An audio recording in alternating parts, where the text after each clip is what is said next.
Con Agustín sacamos un libro en el año 2016, que es el libro negro de la nueva izquierda, que explotó en Argentina y explotó en todo el mundo de habla hispana. Y desde entonces estamos viajando constantemente, permanentemente, de hotel en hotel, y prácticamente no volvemos nunca a casa. Es decir, realmente es una maratón, giras muy agotadoras. Así que puedo decir, sin temor al prejuicio, que con Agustín convivimos juntos, en el marco de una amistad, por supuesto, desde hace ya casi 3 años. Y miren, voy a omitir toda la introducción, porque la charla tiene casi 1 hora, entonces vamos a omitir aquello que yo creo que no va a ir al punto de la cuestión. Estoy un poco preocupado, ¿es un avión de verdad lo que se viene ahí? Supongamos que no va a marchar, ¿no? Vamos a la próxima placa, vamos a pasar algunas placas, la próxima, la próxima, la próxima, la próxima, la próxima, la próxima, la próxima, la próxima, la próxima, otra más. Bueno, ahora podemos, les ahorré bastante. Miren, la ideología de género ataca 4 pilares fundamentales. Ya Agustín explicó sucintamente qué es la ideología de género. Ataca la libertad, eso está muy claro, quedó muy claro. Ataca la percepción de la realidad, ataca la vida de familia y ataca la cristiandad. Yo me voy a referir a 2 ítems, a la percepción de la realidad y al ataque a la cristiandad, que algunos le llaman cristofobia. Vamos a ver. Para atacar la percepción de la realidad lo que hay que atacar es el lenguaje. Algo ya habló Agustín acerca de esta imbecilidad del lenguaje inclusivo, pero vamos a ver en los debates que se dan en televisión, que se dan en el Congreso de la Nación, que se dan en los programas panelísticos de la tarde, que en fin, en las redes sociales, la cantidad de palabras, frases y argumentos que elaboran los ideólogos de género totalmente falsos, ficcionarios, que no se corresponden con la verdad objetiva, pero que ya la gente acríticamente los acepta como válidos. Vamos a la siguiente placa. Bueno, ahí tenemos un poco todo de esa mix, con la R, cuerpa, está todo, digamos, trastocado. Para alterar el lenguaje lo que hay que hacer es cambiar el significado de algunas palabras, lo que hay que hacer es inventar palabras nuevas, inventar frases, y de esa manera se llevan adelante los debates, pero partiendo de una premisa inicial que es falsa. Y vamos a ver varias cosas de cómo los voceros de la ideología de género, de cómo muchos idiotas útiles que aceptan la ideología de género sin cuestionarla, cómo constantemente se nos está alterando la percepción de la realidad, y en todos los debates ellos parten de premisas falsas que nosotros mismos no estamos desenmascarando a tiempo. Vamos a la placa que sigue. Acá tenemos a 2 señores que acaban orgullosamente de cambiar de sexo. Cambiar de sexo. Así se lo denomina en la ley de identidad de género. Ahora, nadie puede decir que no existe el cambio de sexo. El cambio de sexo no existe. Lo que existe es el cambio de look, el cambio estético. Lo que existe es el cambio de apariencia. Nadie puede cambiar el sexo. No existe el cambio de sexo. Nació varón y va a morir varón con o sin tijeretazo. Lo que ocurre es que ahora hay disfraces más sofisticados. ¿Tiene derecho una persona a disfrazarse de aquello que no es? Sí. Nosotros no nos metemos con la vida de las personas a título individual. Pero lo que queda claro es que no existe el cambio de sexo y sin embargo hay una ley que dice y sostiene y avala el cambio de sexo. Esa ley está mintiendo. Esa ley engaña a la opinión pública. ¿Y saben qué? El que engaña a la opinión pública no es una organización, es el Estado el que engaña a través de la ley. Con un agravante. Esas leyes no se pueden cuestionar, porque si uno cuestiona esas leyes incurre en un crimen de odio, que ya vamos a ver qué es. Como nosotros estamos muy poco en nuestras respectivas casas y familias porque viajamos tanto, cuando yo estoy en mi ciudad, Mar del Plata, voy al médico para hacerme chequeos, para controlar, porque es de mucho estrés esto. Esto de estar hablando y batallando sobre estos temas de una manera continua. Voy al médico Y la última vez que fui a hacerme un chequeo general, le digo, ¿qué pasa, doctor, si yo lo vengo a ver a usted y le digo que me autopercibo sin mi brazo izquierdo? Mi brazo izquierdo no me representa, no va con mi identidad, yo me autopercibo con un solo brazo. De modo que lo vengo a ver a usted para que usted me derive a un cirujano y me corte el brazo izquierdo. ¿Usted qué haría? ¿Me deriva al cirujano? No, yo te derivo al psiquiatra, me dice. Muy bien. Creo que tiene razón. ¿Y qué pasa si yo le vengo a hacer exactamente el mismo planteo, pero respecto de mis genitales? No me autopercibo con mis genitales, no los quiero. Quiero que me los corten. ¿Usted me manda al psiquiatra? Y ahí el tipo se saca los anteojos y me dice, mirá, te tendría que mandar al psiquiatra, pero te voy a mandar al cirujano en un caso así, porque yo corro el riesgo de que me expulsen de la clínica, corro el riesgo de que me quiten la cátedra universitaria en la Facultad de Medicina, corro el riesgo de que me quiten la matrícula de médico y además voy a tener problemas con la justicia. ¿Por qué razón? Porque voy a incurrir en crimen de odio. ¿Qué es el crimen de odio? Discurso de odio. Quizás han escuchado hablar de eso. El discurso de odio, en realidad, es una nueva forma que utilizan estos lobbies para silenciar nuestra postura. ¿Qué es, en verdad, en términos reales, el discurso de odio? Es cualquier manifestación gestual, verbal o escrita en desacuerdo con la ideología de género. Es cualquier manifestación gestual, verbal o escrita en desacuerdo con la ideología de género. Nadie la puede cuestionar públicamente o de manera desembosada, porque ese alguien va a tener problemas con la justicia, tal como nos mostró Agustín en casos emblemáticos de periodistas argentinos. Vamos a la siguiente placa. Acá tenemos otro caso que se dio en el año 2010, que se institucionalizó en Argentina y que va avanzando en todos los países de Occidente, que es el matrimonio homosexual. La realidad es que el matrimonio homosexual no existe. Es un invento del lobby, es un invento institucionalizado que engaña a la opinión pública. ¿Cómo es que no existe el matrimonio homosexual? Si hay leyes que permiten y avalan tal cosa, correcto, pero son leyes injustas que faltan a la verdad. Así como hay leyes que hablan del cambio de sexo y el sexo nunca en la vida se puede cambiar, lo que puede hacer uno es disfrazarse, pero no cambiar el sexo. También hay leyes que engañan y dicen que existe el matrimonio homosexual. ¿Pero por qué yo digo que no existe? Porque como su nombre le indica, la palabra matrimonio es matris monium. ¿Qué es la matriz? La matriz es el útero materno, por eso se llama matrimonio, viene de maternidad. El matrimonio es la unión a partir de la cual, por las cualidades inherentes del vínculo, existe la posibilidad o la potencialidad de maternidad. El matrimonio es la unión a partir de la cual, por las características o cualidades de ese vínculo, existe la potencialidad de la maternidad. Si yo me caso con mi perro, ¿puede haber maternidad en ese vínculo? Entre dos personas del mismo sexo, ¿puede haber maternidad en ese vínculo? Entre una mujer y la estación de trenes, como puso Agustín, ¿puede haber maternidad en ese vínculo? De ninguna manera. Obviamente un hombre y una mujer pueden unirse y a lo mejor nunca ser padres, pero la potencialidad siempre está por las características que tiene el vínculo. Por eso se llama matrimonio, porque es una institución en defensa de la maternidad. ¿Qué significa la maternidad? En defensa de la mujer y en defensa de la criatura. Pues bien, en Argentina se institucionalizó y hace 10 años que tenemos este tipo de uniones en desacuerdo con la naturaleza, legalizadas, institucionalizadas y lo que es más grave, como ya les dije, no se lo puede cuestionar, porque cuestionarlo sería incurrir en crimen de odio. Entonces, no existe el cambio de sexo y tampoco existe el matrimonio homosexual. Existe el engaño legal, el artificio político que lo institucionaliza a través de leyes en desacuerdo con la verdad objetiva. Vamos a la próxima placa, por favor.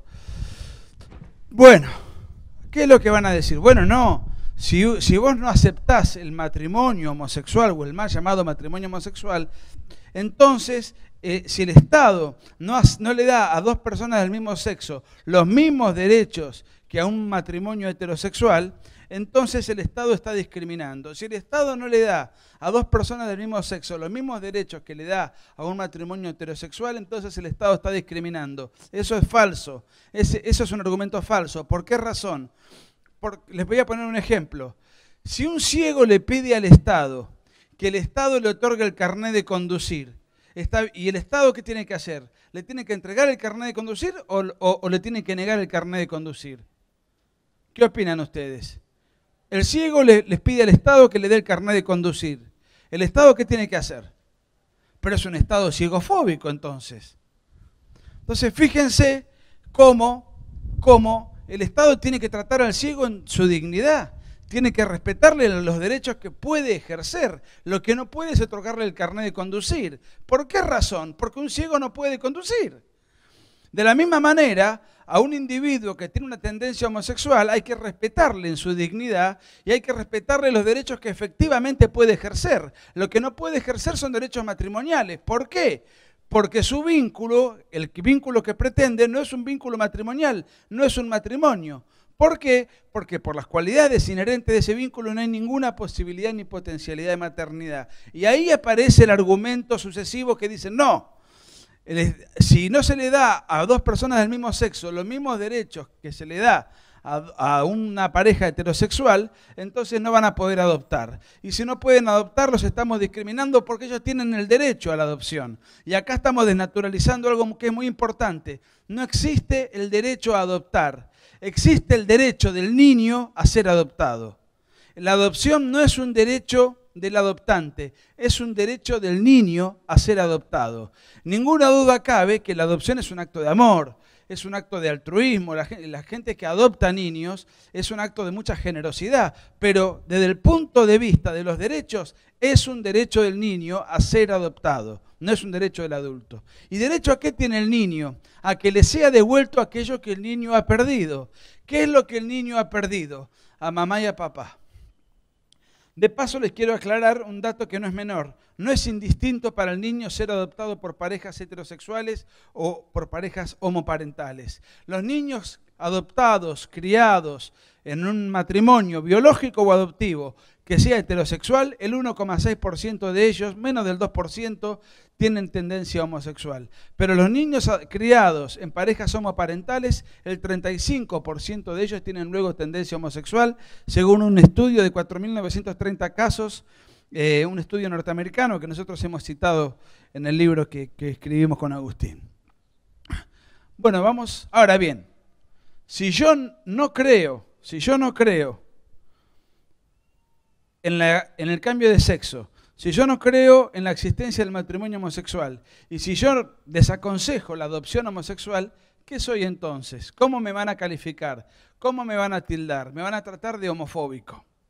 Siguiente placa. Pero la homofobia no existe.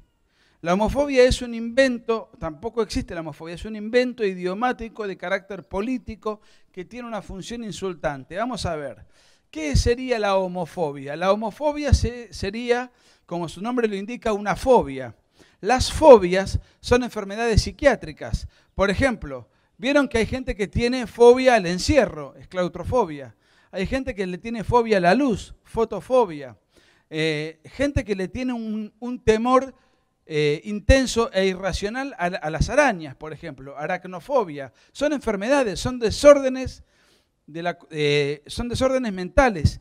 ¿Y dónde están clasificados desde el punto de vista científico y desde el punto de vista médico clínico las enfermedades mentales, particularmente las fobias? En los manuales de psiquiatría. ¿Cuál es el último manual de psiquiatría? El DSM-5. Ahí están todas las fobias detalladas, clasificadas, definidas. Pues bien, no existe en ningún manual de psiquiatría y en ningún manual científico la homofobia. La homofobia es un apodo que le colocan a todo aquel que no esté de acuerdo con la ideología de género, y en el marco de ese apodo lo que hacen es desacreditar, lo que hacen es de esa manera destratar, denostar los argumentos que tenemos nosotros. Con un agravante, a nosotros ya no nos tratan de retrógrados, no nos tratan de anticuados, no, ahora nos tratan de homofóbicos, es decir, de padecer una enfermedad mental. Nos acusan de padecer una enfermedad mental. Ellos tratan al disidente como un enfermo mental, lo califican como un enfermo mental. Entonces fíjense qué curioso. A los que no piensan como ellos nos acusan de ser enfermos mentales. O sea, patologizan al disidente. ¿Y quiénes son los que patologizan al disidente? Los mismos sectores que dicen ser defensores de la diversidad, pero no aceptan ningún pensamiento diverso del de ellos. Fíjense cómo engañan permanentemente. Acá tengo una placa. El ataque de Orlando es solo el último ejemplo de cómo la homofobia aún es mortal en el mundo. A ver, ¿cuántos de los que están acá saben lo que fue la masacre de Orlando?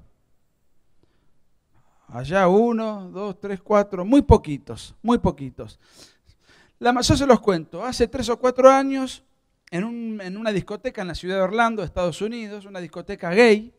Creo que en un sábado de la noche la discoteca explotaba de gente.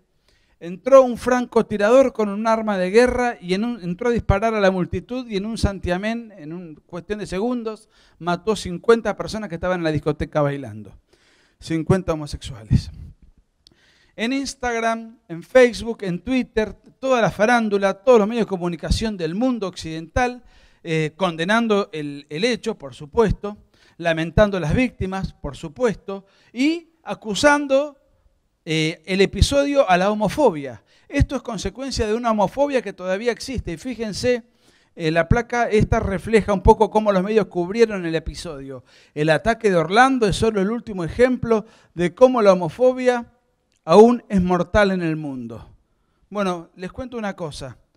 Primero, que la homofobia no existe. Segundo, ¿saben por qué el grueso de los que están acá no se acuerdan? ¿No se acuerdan del episodio? Yo les voy a explicar por qué. Siguiente placa.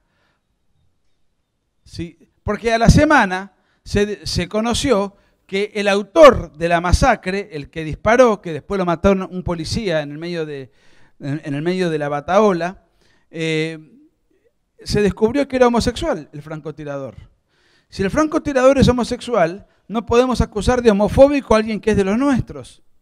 Entonces, se olvidaron el tema, nunca más los medios lo cubrieron, y si en cambio la persona que disparaba y que mataba hubiese sido heterosexual, hubiesen hecho un escándalo acusando de homofobia, y todos los años habría marchas gay y marchas de repudio a la homofobia y marchas en conmemoración de las 50 víctimas que murieron ese día. Pero ¿por qué no hablas más del tema? ¿Acaso las víctimas que murieron no tienen la misma dignidad, no revisten la misma importancia? No. No les importan las víctimas. Lo que les importa al lobby, lo que le importa al lobby es el hecho político, si ese hecho político es funcional a su causa. Como se descubrió que el asesino era homosexual, no podemos acusar de homofobia, por consiguiente borremos del mapa el hecho y nunca más hablemos de eso. Siguiente placa. Bueno, ahora en algunos países de Europa se venden pastillas contra la homofobia. Pastillas que no tienen ningún rigor científico, pero que se regalan y se reparten para seguir en esta suerte de pretensión que busca patologizar al disidente y lo que busca es tratar de enfermo a todo aquel que se oponga a la ideología de género. Yo les aseguro que aunque me den una sobredosis, mi manera de pensar no me la van a cambiar. Siguiente placa, por favor. Los mismos argumentos tramposos son los que esgrimieron durante todo el año pasado para tratar de imponer el aborto. Y son los mismos argumentos fraudulentos que van a instalar este año, donde también se va a discutir el aborto. Por empezar, se dice que el aborto es la interrupción del embarazo, lo cual es falso. La interrupción es el cese transitorio de un proceso para su posterior reanudación. Les repito, el aborto es la interrupción, la interrupción es el cese transitorio de un proceso para su posterior reanudación. Les pongo un ejemplo. ¿Cuál es el equipo número 1 de Argentina? Supongamos que juega Boca contra River y estaban empatando. Vamos a poner el ejemplo, estaban empatando 5-5. Estaban los ambientes muy nerviosos, los hinchas. Se empiezan a tirar botellas de una hinchada a la otra. Entonces el árbitro, el referí, ¿qué hace? Interrumpe el partido. Lo interrumpe 10 minutos, 15 minutos, el partido queda congelado, luego los agresores de un lado y otro son detenidos por la policía, se calman los ánimos y el partido sigue. Al otro día, ¿qué va a decir el diario? Se interrumpió 15 minutos, el árbitro lo tuvo que interrumpir, pero después el partido sigue. Cuando se produce un aborto, ¿el embarazo sigue? ¿Y por qué le llaman interrupción? Le llaman interrupción porque es un lenguaje mucho más amable para penetrar en la opinión pública y engañarla. Porque si utilizan la palabra técnica, tendríamos que decir que es un homicidio prenatal, porque la vida humana empieza desde la concepción. ¿Quién dice que la vida humana empieza desde la concepción? ¿Lo dice el pastor? ¿Lo dice la Biblia? ¿Lo dice la ciencia? Lo dice la ciencia más moderna. Y nosotros que fundamos nuestra posición en la ciencia más moderna, nos acusan de místicos y nos acusan de dar un argumento de carácter religioso, cuando nosotros no damos un argumento de carácter religioso. Por supuesto que la religión tiene una posición tomada porque hay un mandamiento que dice no matarás. Lo que pasa es que estos voceros del aborto van a decir que la vida humana empieza o después del nacimiento o después de... No, mentira. Empieza a partir de la concepción porque así lo dice la ciencia más moderna. Después dicen respecto del aborto que es un derecho de la mujer. ¿Derecho a qué? A disponer de su propio cuerpo. Nosotros con Agustín estamos absolutamente de acuerdo en que una mujer pueda disponer de su cuerpo.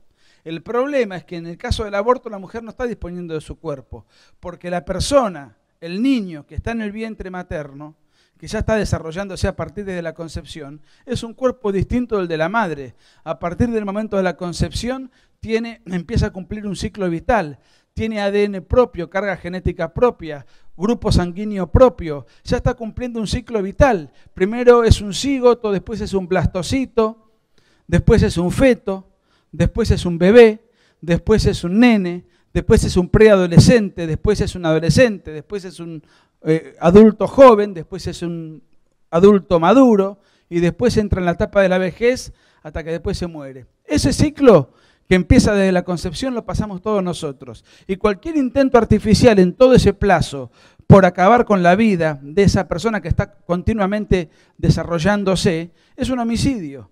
Un homicidio que puede ser prenatal o puede ser postnatal, pero no deja de ser un homicidio. Sin embargo, todos estos malabarismos lingüísticos, todos estos engaños son promovidos por los lobbies de turno. Vamos a la siguiente placa.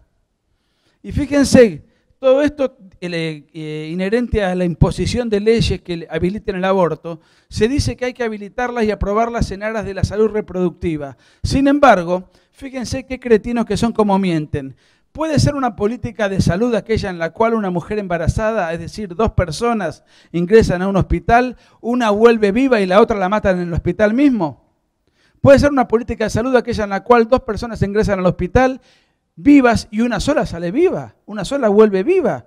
A eso le llaman política de salud. Peor aún, ¿puede ser una política reproductiva? Si lo que se busca con el aborto es que no haya reproductividad.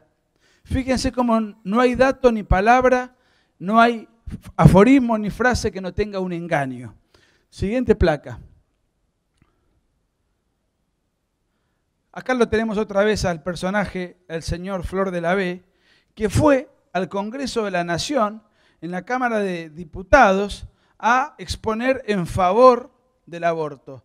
No solamente fue él, sino que él dirige una suerte de sindicato de travestis que van a las marchas feministas a hablar a favor del aborto y a exigir que les otorguen el derecho al aborto. ¿Para qué quiere un travesti el derecho al aborto? Ahora, fíjense, desde el punto de vista de la ideología y de la lógica que les da la ideología, si yo no soy aquello que soy conforme a mi naturaleza, sino que yo soy aquello que me autopercibo ser, y me autopercibo como mujer, por consiguiente tengo derecho a demandarle al Estado la condición de mujer, que me dé el rol de mujer. Y por consiguiente tengo derecho a decirle al Estado que me dé los derechos propios de la mujer. Y si el aborto, en lugar de ser un homicidio prenatal, es un derecho de la mujer a disponer de su cuerpo, yo entonces tengo derecho a exigirle al Estado que me otorgue el aborto seguro, legal y gratuito. Eso desde el punto de vista de la lógica. Ahora, desde el punto de vista de la ciencia, desde la lógica de la ideología que tienen ellos. Desde el punto de vista de la ciencia, tienen motivos sobrados para creer que está embarazado, porque hace varias semanas que no le viene la menstruación. Vamos a la siguiente placa. ¿Ustedes usan redes sociales? ¿No? ¿Sí o no? ¿Twitter? ¿Instagram? ¿Facebook? ¿Tinder? Nunca nadie usa Tinder, no les creo, pero bueno. Todo el mundo siempre me dice que Tinder no sé quiénes son los que usan Tinder porque nunca conocí a nadie que me lo diga. Miren lo que dice el diario La Nación. Facebook permite elegir entre 54 opciones de género en el perfil de usuario argentino. En este momento en Argentina tenemos 54 identidades de género que uno pueda escribirse en una red social y ya se está discutiendo en el Parlamento ampliar el abanico de posibilidades a 67 identidades de género. Fíjense la inventiva, se las voy a leer para que las conozcan. Uno puede elegir ser femenino, masculino, ¿hasta ahí vamos bien? Androginx, andrógino, andrógina, trans, transmasculino, transfemenino, varón trans, hombre trans, mujer trans, transexual, travesti, transgénero, transgénero femenina, transgénero masculino, queer, intersex, intersexual, ninguno. Ninguno es una categoría de género. Hay que tener baja la autoestima para ponerse ninguno. Ninguno. Muy bien. Neutro es otro. Neutro. Tipo dubitativo este. Pansexual, varón. Pansexual, mujer. Mujer, hombre, varón, lesbiana, gay. Asexual, mujer. Asexual, varón. Mujer bisexual, varón bisexual. Poliamorox, poliamorosa, poliamoroso. Esto le dan a lo que venga.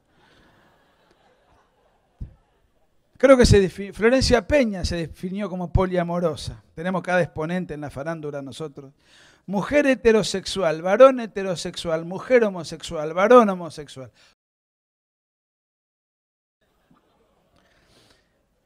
Y este es el más llamativo para mí. Esto no es un chiste, esto es de verdad. Acá tienen la tapa del diario La Nación. O por lo menos no sé si la tapa es un ejemplar. Miren, una mujer puede elegir ser heteroflexible. Heteroflexible. ¿Cómo es heteroflexible? Yo cuando leía esto trataba de imaginarme. ¿Cómo es una mujer heteroflexible? Debe ser trapecista. Debe ser trapecista. Después tenemos varón heteroflexible. Este es acróbata.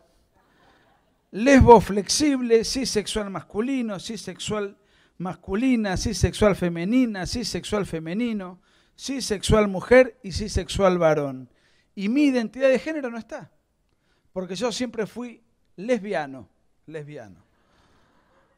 Vamos a la siguiente placa. Acá hay un pensador francés de la primera mitad del siglo XX que tenía una frase muy extraña. Él decía: soy ateo pero cristiano.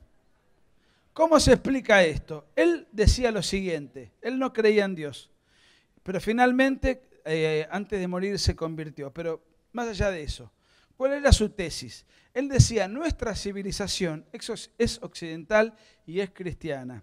Y más allá de la cuestión de la fe, más allá de la existencia o no de Dios, él decía, los principios cristianos son buenos porque perfeccionan al hombre y perfeccionan a la comunidad, independientemente de la cuestión de la fe.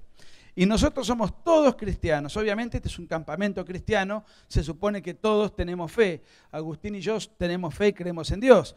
Pero fuera de este campamento, si hablamos a una persona de acá de Montehermoso, de Bahía Blanca, que camina por la calle, y le hacemos una encuesta, esa persona va a responder conforme a los principios cristianos, aunque nosotros no sepamos si tiene fe o no, si va a la iglesia o no.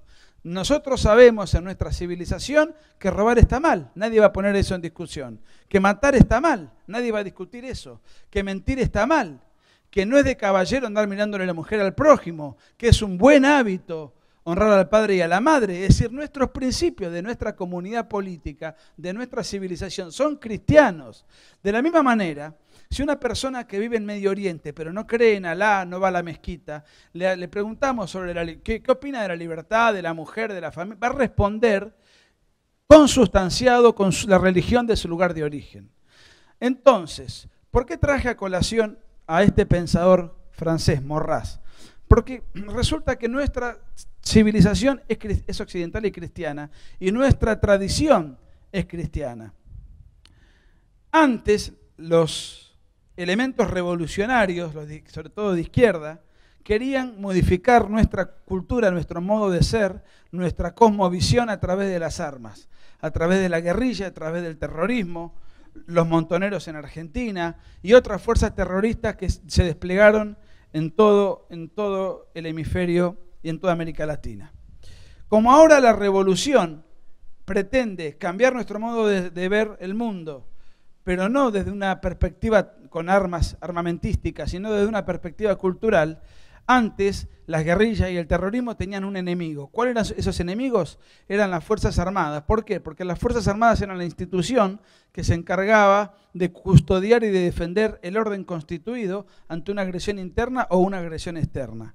Como ahora la agresión es cultural, ¿cuál es el gran enemigo de la revolución cultural? El gran enemigo de la revolución cultural es la tradición cultural de una comunidad. ¿Cuál es la tradición cultural de nuestra comunidad? Es la tradición cultural cristiana.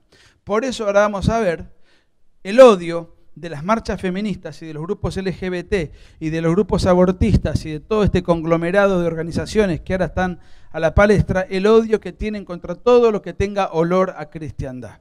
Vamos a la siguiente placa. Esto es, fíjense que son placas de muchos países porque en todos lados operan en red. Esto es Madrid. Arrasaron con un oratorio, dicen educación laica y aborto libre, y rompen los oratorios, ingresan allí, le pegan a todo el mundo. Vamos a ver algunas placas al respecto. Siguiente placa.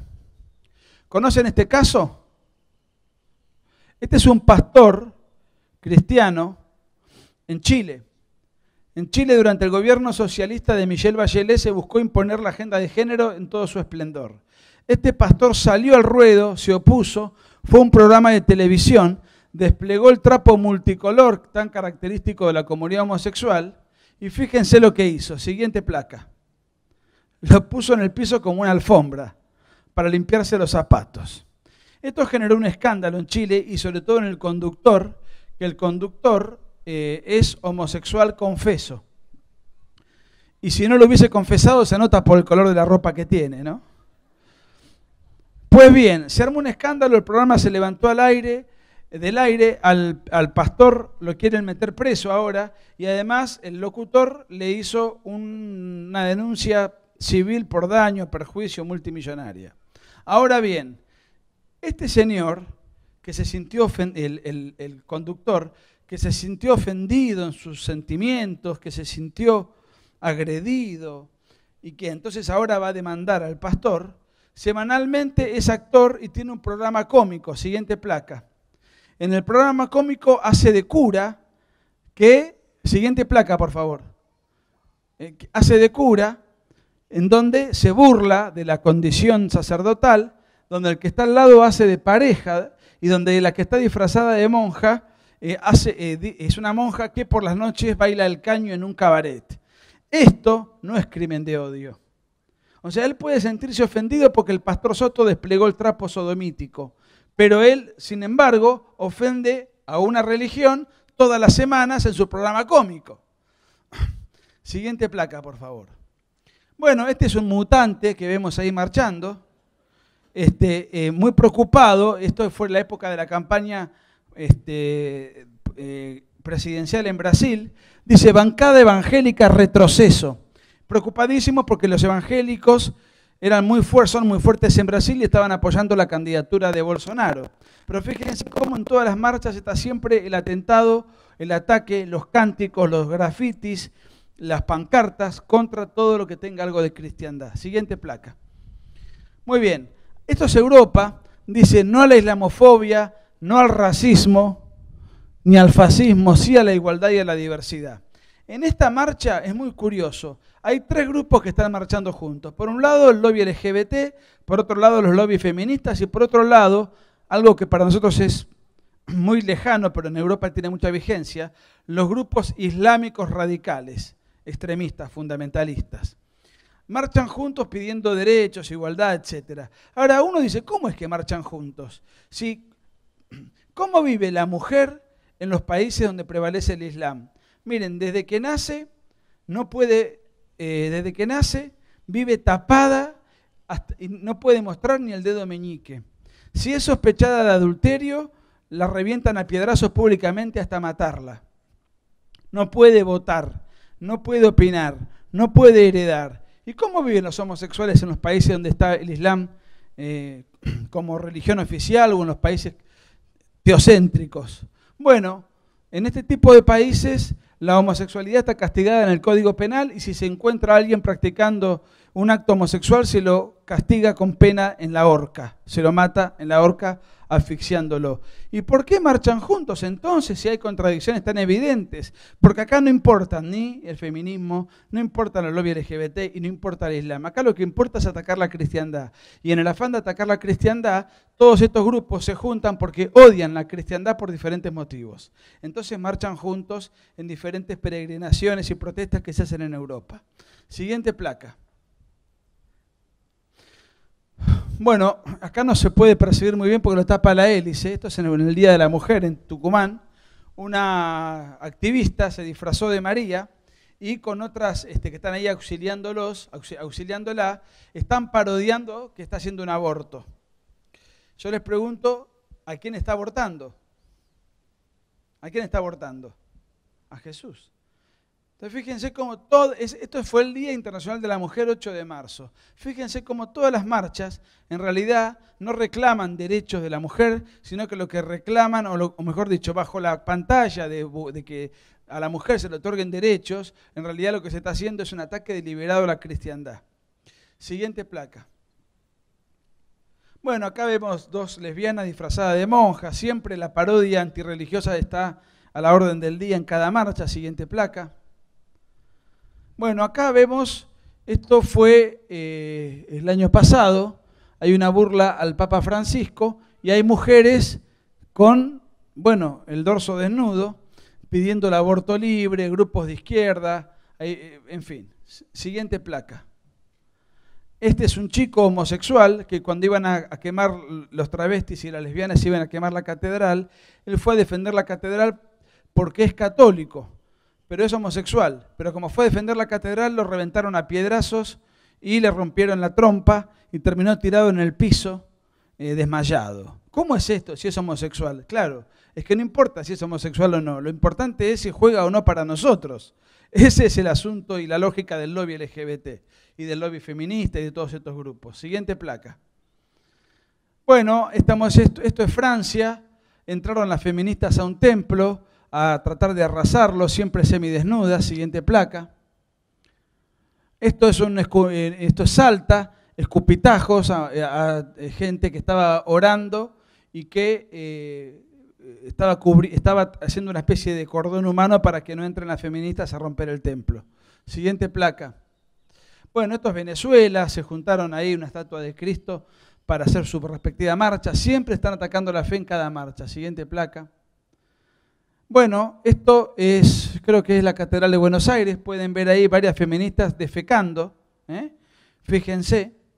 ¿Qué tiene que ver esto con los derechos de la mujer? Absolutamente nada. Todo lo que tiene que ver es cómo constantemente se está atacando cualquier institución que tenga alguna reminiscencia religiosa. Siguiente placa. Bueno, acá también vemos una mujer, una lesbiana disfrazada de sacerdote o de obispo. Siguiente placa. Bueno, acá también lesbianas, feministas de izquierda. Esto es México. Siguiente placa. Siguiente placa, por favor. Bueno, esto es mi ciudad, Mar del Plata. Yo les cuento, cuando vi esta foto, en el fondo me alegré. Fíjense lo que dicen, tienen en su cuerpo anotadas consignas. Dicen, puta pero no tuya, libre, yo aborté. Disculpen el exabrupto verbal, pero estoy leyendo textual. Ahora, fíjense lo siguiente.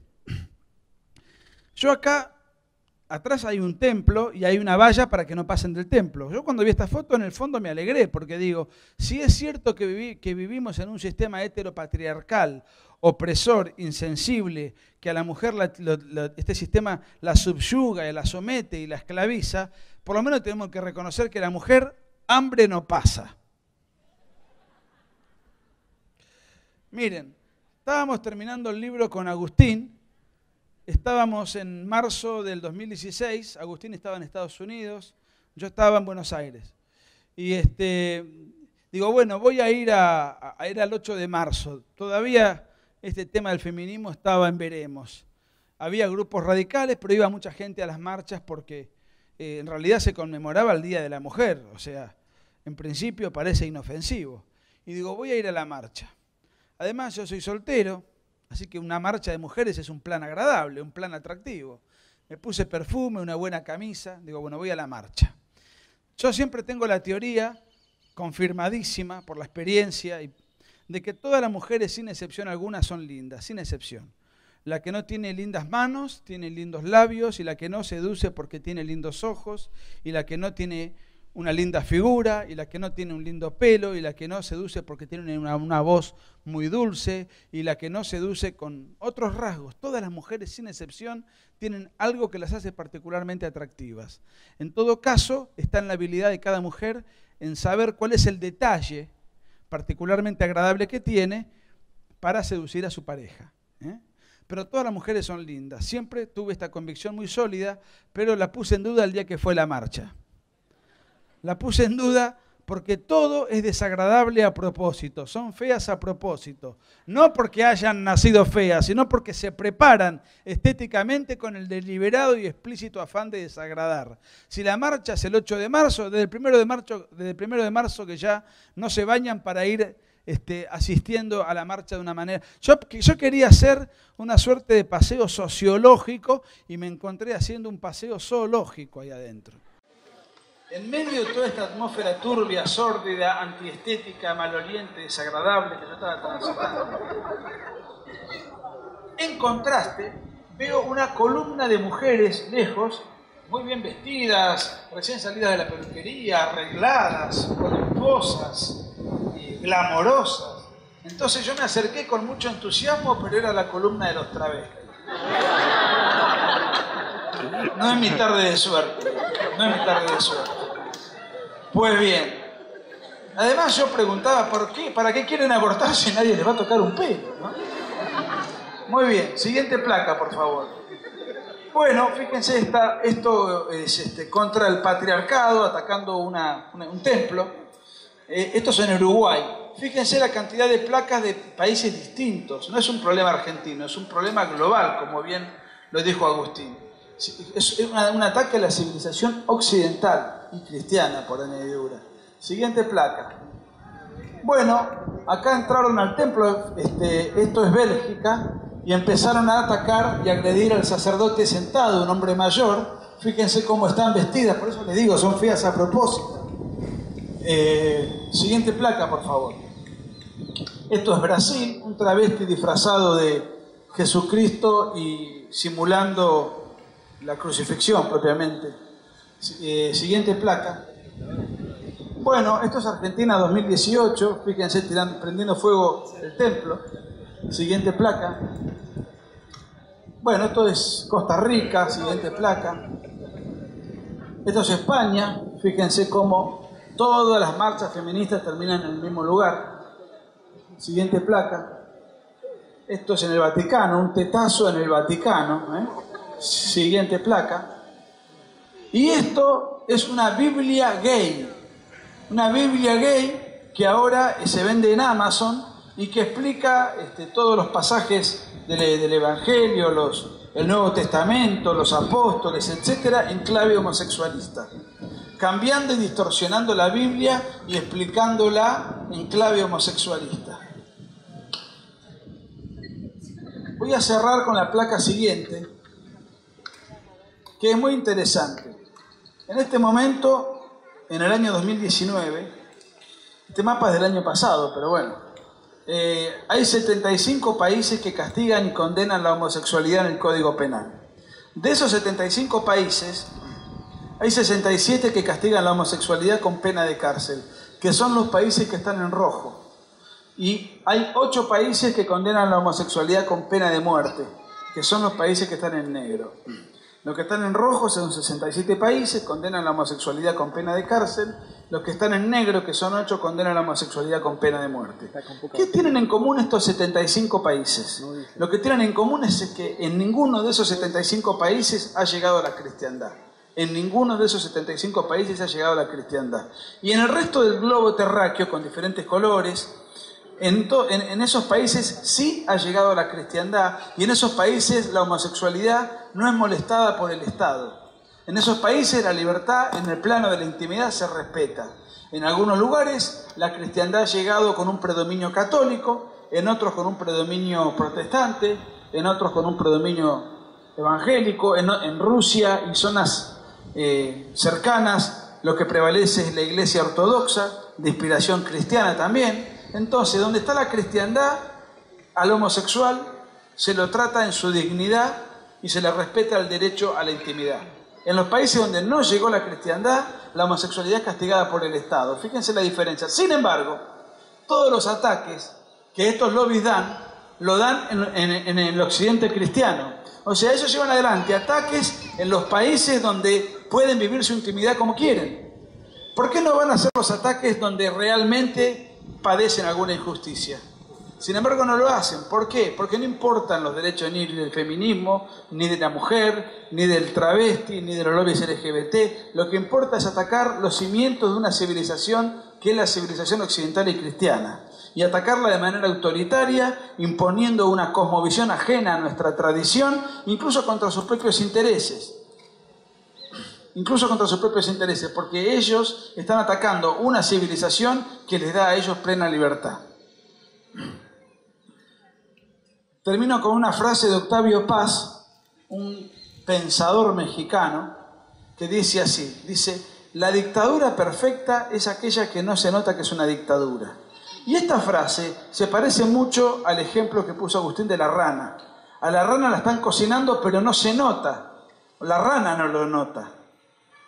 La dictadura perfecta es aquella que no se nota que es una dictadura. La ideología de género es una dictadura, pero el común denominador del argentino medio no se da cuenta de que poco a poco va perdiendo libertades con la ideología de género. Entonces decía Octavio Paz, la dictadura perfecta es aquella que no se nota que es una dictadura, y cada vez que hablamos de ideología de género, me parece que esta frase encaja perfectísimamente bien. Muchísimas gracias por todo.